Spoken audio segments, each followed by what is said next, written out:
Somalia's parliament has approved measures to change parts of its provisional constitution and overhaul the electoral system. They grant the president power to appoint and dismiss the prime minister rather than the parliament.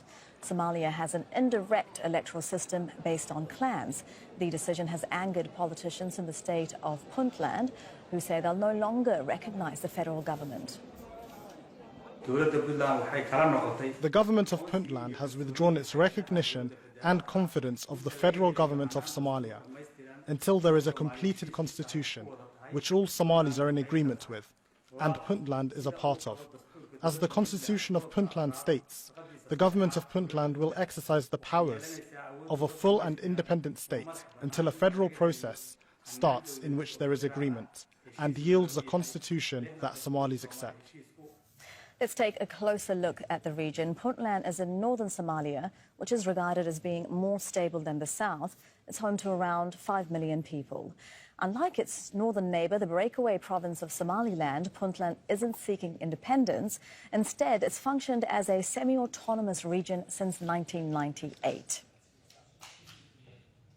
Matt Bryden is a strategic advisor for Sahan Research. That's a think tank focusing on politics and security in the Horn of Africa. And he's joining us live from Nairobi. Very good to see you, Mr. Bryden. Giving everyone a vote doesn't sound like a bad idea in principle. So why is Puntland against it? Well, Puntland is against the fact that it hasn't been given a vote in the changes to the constitution, and nor have most Somalis, in fact. What we've seen is what's called a constitutional review process, which in fact has been an introduction of almost an entirely new constitution without widespread consultation, without the participation of the federal member states of Somalia. It almost looks to many as though the federal government of Somalia has hijacked the constitutional process, or at least that's what Puntland is alleging, and has therefore opted out of this constitutional reform process and its outcome. And why would President Hassan Sheikh Mohamud do this? Well, that's really up for debate. And presumably, President Hassan Sheikh, he has a very good record. He's known as a human rights activist, a democracy activist, and he came into his second term with excellent credentials for rebuilding the Somali state. So I think most observers expected him to observe the kinds of norms and processes that would be required to build consensus and bring Somalis together. Now, why this process looks like it's been sort of rammed through Parliament and why that seems to be necessary is a bit of a mystery. And many of Somalia's international partners have also queried the fact that the constitutional review process has been done without transparency. It's not really clear why these reforms are required. They limit the number of political parties to 3. The president's proposal was 2. They were initially intended to remove the parliamentary system and introduce a presidential system. And so they looked a lot like the centralization of power in a fairly autocratic system. And so there are questions about what the president's intentions are in this process.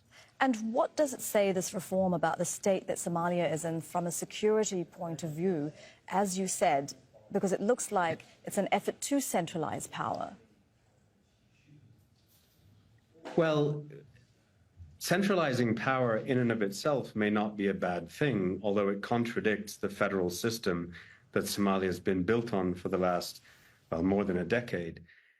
But as you say, I mean, with Somaliland acting as an independent state and Puntland now declaring its autonomy, the federal government controls less than half the country officially, and the half that it controls is actually mainly controlled by the militant group Al-Shabaab.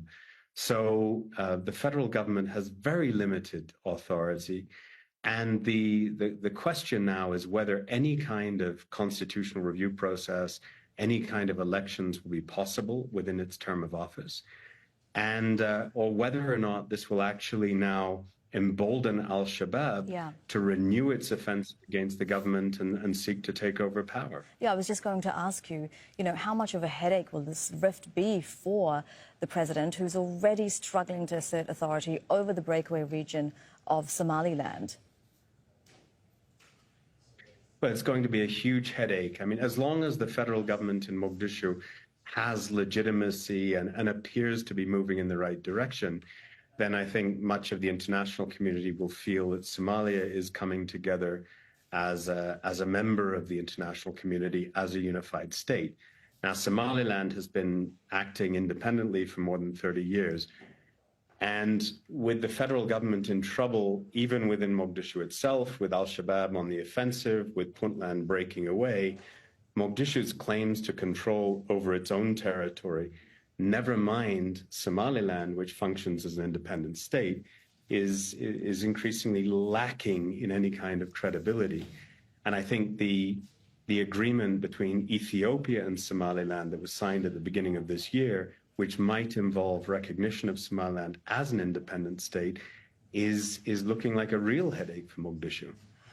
Mr. Bryden, thank you very much for your expertise on this. We really appreciate it. That is Matt Bryden of Sahan Research joining us live from Nairobi. Thank you.